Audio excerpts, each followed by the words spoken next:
പ്പെട്ട സുഹൃത്തുക്കളെ, ഇന്ന് ഫെബ്രുവരി 3, 2026 യൂണിയൻ ബജറ്റിനെ കുറിച്ച് ഒരല്പം സംസാരിക്കാമെന്ന് കരുതുന്നു. ജനയുഗം ദിനപത്രം പരിശോധിച്ചപ്പോൾ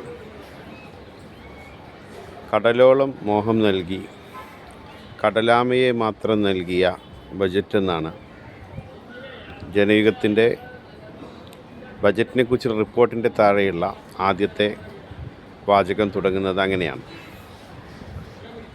മറ്റൊരു പ്രധാനപ്പെട്ട ദിനപത്രം ഇന്ത്യൻ എക്സ്പ്രസ് യൂണിയൻ ബജറ്റിനെ കുറിച്ച് എഴുതിയിട്ടുള്ള ഹെഡ്ലൈൻ ഞാൻ ശ്രദ്ധിക്കുകയുണ്ടായി. അതിൻ്റെ തലവാചകം ഇങ്ങനെയാണ്: centre offers no clarity on high speed rail. കേന്ദ്രം അതിവേഗ റെയിൽ പാതയെക്കുറിച്ച് അല്ലെങ്കിൽ അതിവേഗതയിൽ റെയിൽവേ യാത്ര സാധ്യമാക്കുന്നതിനെക്കുറിച്ച് കേരളത്തിലെ ജനങ്ങൾക്ക് ഒരു വ്യക്തതയും നൽകുന്നില്ല എന്നുള്ളതാണ്. ശശി തരൂർ ഇതേക്കുറിച്ച് ദേശീയ മാധ്യമങ്ങളിൽ സംസാരിക്കുന്നത് കേട്ടു. മാതൃഭൂമി ദിനപത്രത്തിൻ്റെ എഡിറ്റോറിയൽ പേജിൽ അദ്ദേഹത്തിൻ്റേതായിട്ട് ഒരു ലേഖനവും ഇന്ന് വന്നിട്ടുണ്ട്. അദ്ദേഹം അതിൽ തുടക്കത്തിൽ പറയുന്ന 3 കാര്യങ്ങളൊന്ന്, എയിംസ് പലരും പ്രതീക്ഷിച്ചു, എയിംസിൻ്റെ കേന്ദ്രങ്ങളില്ലാത്ത ഇന്ത്യയിലെ അപൂർവം സംസ്ഥാനങ്ങളിലൊന്നായി കേരളം മാറുകയാണ്. അതിവേഗ റെയിൽപാതയെക്കുറിച്ച് സൂചനകളില്ല. മറ്റൊരു പ്രധാനപ്പെട്ട വിഷയം വിഴിഞ്ഞം തുറമുഖത്തെയും അവഗണിച്ചു എന്നുള്ളതാണ്. ശശി തരൂർ ദേശീയ മാധ്യമങ്ങളിൽ നൽകിയ അഭിമുഖത്തിൽ പറഞ്ഞത്, there is a gap between what we can say as gap between ground reality and promises in the air എന്നാണ് അദ്ദേഹം അതേക്കുറിച്ച് പറയുന്നത്. ഞാൻ ചില വസ്തുതകൾ പരിശോധിച്ചപ്പോൾ ഈ ആശാ വർക്കേഴ്സിൻ്റെ കാര്യം അദ്ദേഹം പറയുന്നുണ്ട്.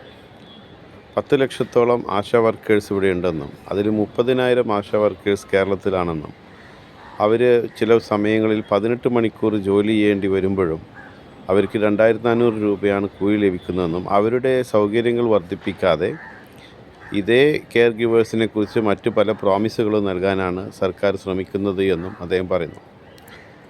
അതുപോലെ തന്നെ അദ്ദേഹം പറഞ്ഞ മറ്റൊരു കാര്യം, 15ാം ധനകാര്യ കമ്മീഷൻ്റെ ചെയർമാൻ NK സിംഗ് പ്രോമിസ് ചെയ്തിരുന്നത് 11,590 കോടി രൂപ പ്രോമിസ് ചെയ്തു ഈ സിറ്റി ഡെവലപ്മെൻറ്റിന് വേണ്ടി. പക്ഷേ അതിൽ അങ്ങനെ പ്രോമിസ് ചെയ്ത തുകയിൽ വളരെ ചെറിയൊരു തുകയെ യൂട്ടിലൈസ് ചെയ്യപ്പെട്ടിട്ടുള്ളൂ അല്ലെങ്കിൽ സ്പെൻഡ് ചെയ്യപ്പെട്ടിട്ടുള്ളൂ എന്നാണ് അദ്ദേഹം പറയുന്നത്.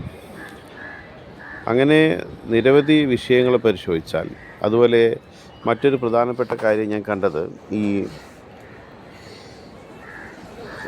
STT അതിന് ഞാൻ ഇങ്ങനെയാണ് അതിൻ്റെ ഫുൾ ഫോം എന്നാണ് കരുതുന്നത്, സെക്യൂരിറ്റി ട്രാൻസിഷൻ ടാക്സ്. ഇതുമായി ബന്ധപ്പെട്ടുണ്ടാക്കിയ ആശങ്കകൾ കാരണം വിദേശ നിക്ഷേപകർ ഇന്ത്യയിലെ സ്വകാര്യ മേഖലയിൽ നിന്നുള്ള അവരുടെ നിക്ഷേപങ്ങൾ പിൻവലിക്കുന്നു എന്നൊക്കെയുള്ള വാർത്തകളാണ് ബജറ്റിൻ്റെ പ്രത്യാഘാതങ്ങളായി നമ്മൾ കാണുന്നത്. അപ്പോൾ ഇത്തരത്തിൽ കേന്ദ്ര സർക്കാരിൻ്റെ മറ്റു പല കാര്യങ്ങളെയും പോലെ വാഗ്ദാനങ്ങൾ മാത്രം നൽകാൻ ശ്രമിക്കുന്നതായും അതുപോലെ തന്നെ ഏതൊരു സാഹചര്യത്തെയും തങ്ങളുടെ രാഷ്ട്രീയ താല്പര്യങ്ങൾ സംരക്ഷിക്കുന്നതിന് വേണ്ടി ഉപയോഗപ്പെടുത്താനുമാണ് അവർ ശ്രമിക്കുന്നത്. ഒരു ഉദാഹരണത്തിന്, ഓണത്തിന് ഒരു ആഘോഷവേളയാണ് ഓണം എന്ന് പറയുന്നത്. പക്ഷേ അതിനെ വാമന ജയന്തി എന്നാണ് ഒരിക്കൽ അമിത്ഷാ ഫേസ്ബുക്കിൽ വാമന ജയന്തി വിഷസ് എന്ന രീതിയിലാണ് കേരളീയർക്ക് അദ്ദേഹം വിഷസ് അറിയിച്ചത്. അപ്പോൾ ഇതിനകത്തൊരു രാഷ്ട്രീയമുണ്ട്. ഓണത്തെ വാമന ജയന്തിയായി വിശേഷിപ്പിക്കുന്നതിലൊരു രാഷ്ട്രീയമുണ്ട്. അതുപോലെ ലഭിക്കുന്ന എല്ലാ അവസരങ്ങളെയും തങ്ങളുടെ രാഷ്ട്രീയ താല്പര്യങ്ങൾ സംരക്ഷിക്കുന്നതിന് വേണ്ടി പ്രയോജനപ്പെടുത്താനാണ് കേന്ദ്ര സർക്കാർ ശ്രമിക്കുന്നത് എന്നുള്ളതാണ് ഇതിൽ നിന്ന് നമ്മൾ മനസ്സിലാക്കേണ്ടത്. ലഭ്യമാകുന്ന എല്ലാ അവസരങ്ങളെയും തങ്ങളുടെ രാഷ്ട്രീയ താല്പര്യങ്ങൾ സംരക്ഷിക്കാനുള്ള അവസരമായി കാണണം. അപ്പോൾ ഇനി വീണ്ടും നമ്മൾ കേരളത്തിലേക്ക് വന്നാൽ എന്താണ് കേരളത്തിൻ്റെ അവസ്ഥ? എന്തുകൊണ്ടാണ് ഇങ്ങനെ സംഭവിക്കുന്നത് എന്ന് നമ്മൾ പരിശോധിച്ചാൽ, ഒന്ന്, കേരളത്തെ ഫോക്കസ് ചെയ്യാതിരിക്കുക. തെരഞ്ഞെടുപ്പ് നടക്കാനിരിക്കുന്ന ഒരു സംസ്ഥാനമായിട്ടും കേരളത്തെ ഫോക്കസ് ചെയ്യാതിരിക്കുക എന്ന് പറഞ്ഞാൽ അതിനർത്ഥം കേരളത്തിൽ കാര്യമായി ഒന്നും നൽകാൻ അവർ ഉദ്ദേശിക്കുന്നില്ല എന്നുള്ളതാണ്. അഥവാ തിരുവനന്തപുരം കോർപ്പറേഷനിൽ വിജയിക്കാൻ സാധിച്ചാൽ ഞങ്ങൾ പ്രധാനമന്ത്രിയെ കൊണ്ടുവരും, വലിയ പ്രഖ്യാപനങ്ങൾ ഉണ്ടാകുമെന്ന് പറഞ്ഞതനുസരിച്ച് പ്രധാനമന്ത്രി തിരുവനന്തപുരത്ത് വന്നപ്പോഴും തിരുവനന്തപുരത്തെ ജനങ്ങൾ ആഗ്രഹിച്ചതുപോലെ അല്ലെങ്കിൽ കേരളീയർ ആഗ്രഹിച്ചതുപോലെ വലിയ പ്രഖ്യാപനങ്ങൾ ഉണ്ടായില്ല. അപ്പോൾ അതുപോലെ അതിനോട് ചേർത്ത് വായിക്കേണ്ടതാണ് വിഴിഞ്ഞം തുറമുഖത്തിൻ്റെ കാര്യം. അപ്പോൾ തിരുവനന്തപുരം ജില്ലയിൽ നിന്ന് BJPക്ക് വിജയസാധ്യതയുള്ള, ഇപ്പോൾ പ്രത്യേകിച്ചും കോർപ്പറേഷനിൽ വിജയിച്ച സ്ഥിതിക്ക് നേമത്ത് വട്ടിയൂർക്കാവിലും ഒക്കെ വിജയസാധ്യതയുള്ള ഇടങ്ങളിൽ പോലും BJPയുടെ വിജയസാധ്യതയെ ഇല്ലാതാക്കുന്ന രീതിയിലായിപ്പോയി കേന്ദ്ര ബജറ്റ് എന്ന് പറയാതിരിക്കാൻ വയ്യ.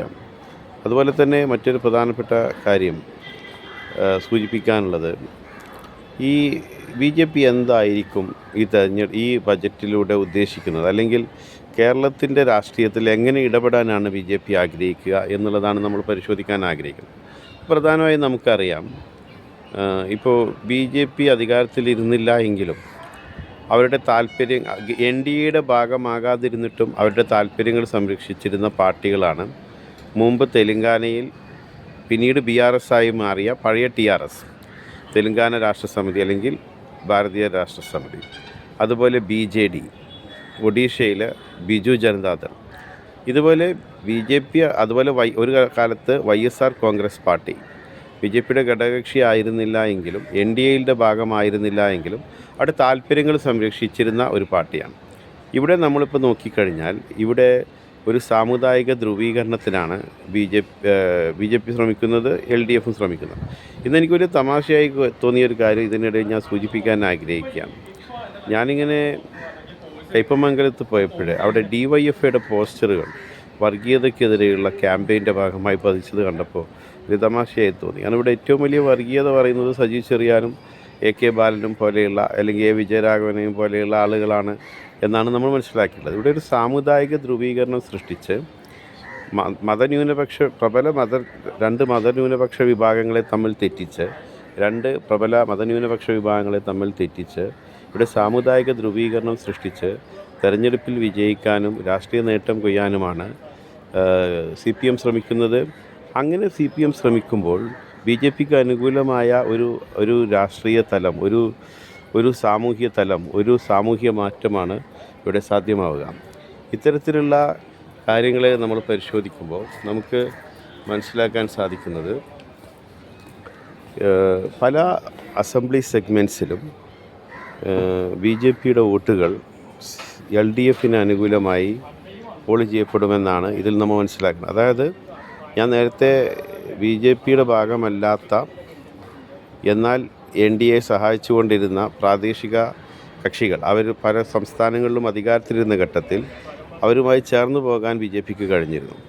ഒരുപക്ഷേ YSR കോൺഗ്രസ് പാർട്ടിയെപ്പോലെ അല്ലെങ്കിൽ ഭാരതീയ രാഷ്ട്രസമിതിയെപ്പോലെ അതിനേക്കാൾ വലിയ രീതിയിലുള്ള പിന്തുണ ആണ് CPIM കേരളത്തിൽ BJPക്കും NDAക്കും നൽകിക്കൊണ്ടിരിക്കുന്നത്. അതായത് ഈ ഒരു ബജറ്റിലൂടെ BJP പറയുന്നത് കേരളത്തിലെ BJP പ്രവർത്തകർക്കിടയിൽ BJP ഒരു ഓപ്ഷനായി വരുന്നില്ല, LDFിനെയും UDFിനും ഇടയിൽ നിങ്ങളൊന്നിനെ ചൂസ് ചെയ്തോളൂ എന്ന് പറയുന്നത് പോലെയാണ്. അങ്ങനെ വരുമ്പോൾ സ്വാഭാവികമായും ഇവിടെ ഒരു സാമുദായിക ധ്രുവീകരണത്തിനുള്ള കളമൊരുക്കുന്ന LDFന് പല മണ്ഡലങ്ങളിലും BJP പ്രവർത്തകർ വോട്ട് ചെയ്തേക്കും. ഇപ്പോൾ നേമം, വട്ടിയൂർക്കാവ്, പാലക്കാട്, അതല്ലെങ്കിൽ കാസർഗോഡ്, മഞ്ചേശ്വരം, ഒരുപക്ഷെ മലമ്പുഴ, ചെങ്ങന്നൂർ, ഇങ്ങനെ ചില മണ്ഡലങ്ങളുണ്ട്, ആറന്മുള. ഇങ്ങനെ BJPക്ക് ഒരു മികച്ച പ്രകടനം കാഴ്ചവെക്കാൻ കഴിയാത്ത മണ്ഡലങ്ങളിൽ BJP ഒരുപക്ഷെ 5000 അല്ലെങ്കിൽ 10000 15,000 വോട്ട് BJP NDA നേടിയേക്കാവുന്ന മണ്ഡലങ്ങളിൽ അവരുടെ വോട്ടുകൾ ഒരുപക്ഷെ, ഇപ്പോൾ നമ്മൾ നോക്കൂ, ഈ തൃശ്ശൂർ ജില്ലയിലെ പല അസംബ്ലി സെഗ്മെൻറ്റ്സിലും തദ്ദേശഭരണ സ്ഥാപനങ്ങളിലേക്ക് നടന്ന തെരഞ്ഞെടുപ്പിൻ്റെ പശ്ചാത്തലത്തിൽ നോക്കുമ്പോൾ 1000-നും 2000-നും ഇടയിലുള്ള വോട്ടുകളുടെ വ്യത്യാസത്തിലാണ് ഓരോ മണ്ഡലത്തിലും ഇപ്പോൾ LDF മുന്നിട്ട് നിൽക്കുന്നത്. ഇത്തരം നേരിയ ഭൂരിപക്ഷത്തിൽ LDFോ UDFോ മുന്നിട്ട് നിൽക്കുന്ന മണ്ഡലങ്ങളിൽ BJPയുടെ വോട്ടുകൾ LDFന് വലിയ രീതിയിൽ ലഭിക്കുകയും അതിൻ്റെ ഭാഗമായി നേരിയ ഭൂരിപക്ഷത്തിൽ വിജയിക്കുന്ന പല അസംബ്ലി സെഗ്മെൻറ്റ്സിലും BJPക്ക് ലഭിക്കുന്ന വോട്ടുകൾ കുറയുന്നതും അങ്ങനെ LDF വിജയിച്ചു വരുന്നതും നമുക്കൊരുപക്ഷെ ഈ വരുന്ന അസംബ്ലി തെരഞ്ഞെടുപ്പിൽ കാണാൻ കഴിഞ്ഞേക്കും. ഇത്തരം കാര്യങ്ങളൊക്കെ ഉള്ളതുകൊണ്ട് കൂടിയാണ് തെരഞ്ഞെടുപ്പ് ഫലപ്രവചനം അസാധ്യമാണ് എന്ന് പറയുന്നത്. അപ്പോൾ ഈ ഒരു സാഹചര്യത്തെ നേരിടാൻ VT സതീശനും രമേശ് ചെന്നിത്തലയും PK കുഞ്ഞാലിക്കുട്ടിയും PJ ജോസഫും ഷുബി ബേബു ജോണും നമ്മുടെ വടകരയിൽ നിന്നുള്ള KK രമയും അതുപോലെ തന്നെ G ദേവരാജൻ സഖാവും അതുപോലെ CP ജോണും ഉൾപ്പെടെയുള്ള ആളുകൾ ശ്രമിക്കേണ്ടത് BJPയുടെ വോട്ടുകൾ ലഭിച്ചു കഴിഞ്ഞാൽ UDFനുണ്ടായേക്കാവുന്ന മുന്നേറ്റം അഥവാ UDF ഒരു 1000 വോട്ടിന് വിജയിച്ചേക്കാവുന്ന ഒരു മണ്ഡലത്തിൽ BJPയുടെ ഒരു 3000 വോട്ട് LDFന് ലഭിക്കുമ്പോൾ ഉണ്ടായേക്കാവുന്ന ഒരു മുൻതൂക്കമുണ്ട്, LDFന് അനുകൂലമായ മുൻതൂക്കം.